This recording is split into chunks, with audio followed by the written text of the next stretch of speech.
mabilis na paraan para mahanap at burahin ang matagal ng post po mga katiktik. Mas lalo po yung nagkaroon po tayo ng violation po at gusto po natin burahin po ito. So ngayon mga katiktik, sundan nyo lang po ko, ituturo ko sa inyo po no. So ngayon punta lang po tayo sa ating profile or page po, i-click po natin ito.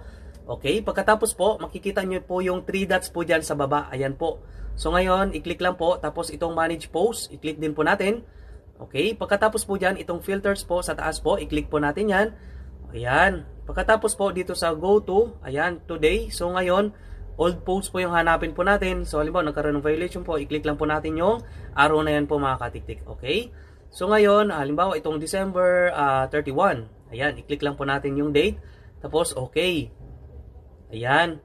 Pagkatapos po dito sa posted by, so set up nyo lang po sa you. Ayan. Tapos done. Ayan po sa baba. Pagkatapos po dyan, okay.